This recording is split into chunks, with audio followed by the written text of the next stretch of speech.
Ang San Juanico Bridge ay isang tulay na matatagpuan sa pagitan ng Samar at Leyte, na bahagi ng Pan-Philippine Highway. Tinatawag itong Bridge of Love at kilala bilang pinakamahabang tulay sa Pilipinas, na may haba na 2,100 at 64 na metro at taas na 100 at 72 metro.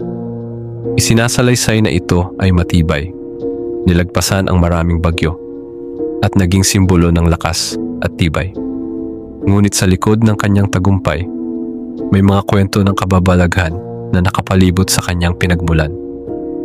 Ayon sa mga lokal, ang pundasyon ng San Juanico Bridge ay sinasabing naglalaman ng dugo ng mga bata, partikular na mga street children, sa isang ritual na tinatawag na padugo o blood offering.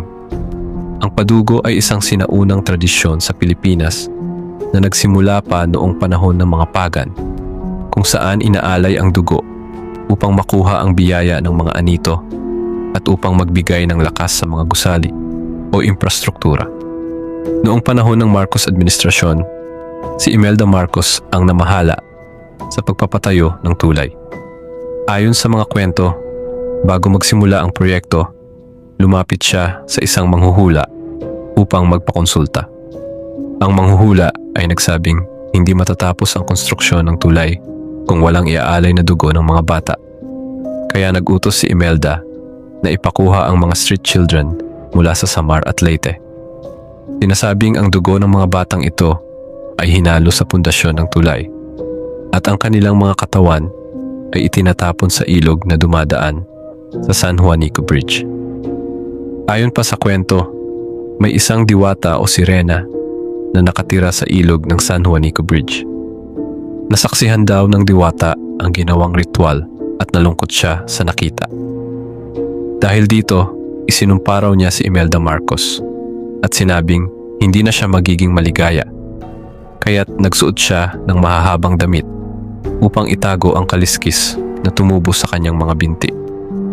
Naging malakas din ang paniniwala ng mga tao na ang katawan ng mga batang kinidnap ay inihalo sa semento ng tulay upang tumibay ito. Ang misteryo ng San Juanico Bridge ay lalong lumakas ng dumami ang mga kaso ng mga nawawalang bata sa Leyte at Samar sa mga tao ng konstruksyon ng tulay. Nang matapos ito, katakatakang bumaba ang bilang ng mga nawawalang bata, kaya't maraming lokal ang naniniwala na may katotohanan sa kwento ng mga alay na bata. Subalit, ayon sa spot.ph, ang kwentong ito ay isang alamat lamang na nais magbigay takot sa mga bata na magtambay sa gabi, o kaya'y isang paraan upang ipakita ang galit sa Marcos administrasyon. Wala raw sapat na ebidensya upang patunayan na ang kwento ay totoo. Hanggang ngayon, wala pa ring nakakaalam kung tunay nga ang mga nangyari o isang simpleng alamat lang ang kwento ng San Juanico Bridge. Kaya't ang kwentong ito ay nananatiling isang misteryo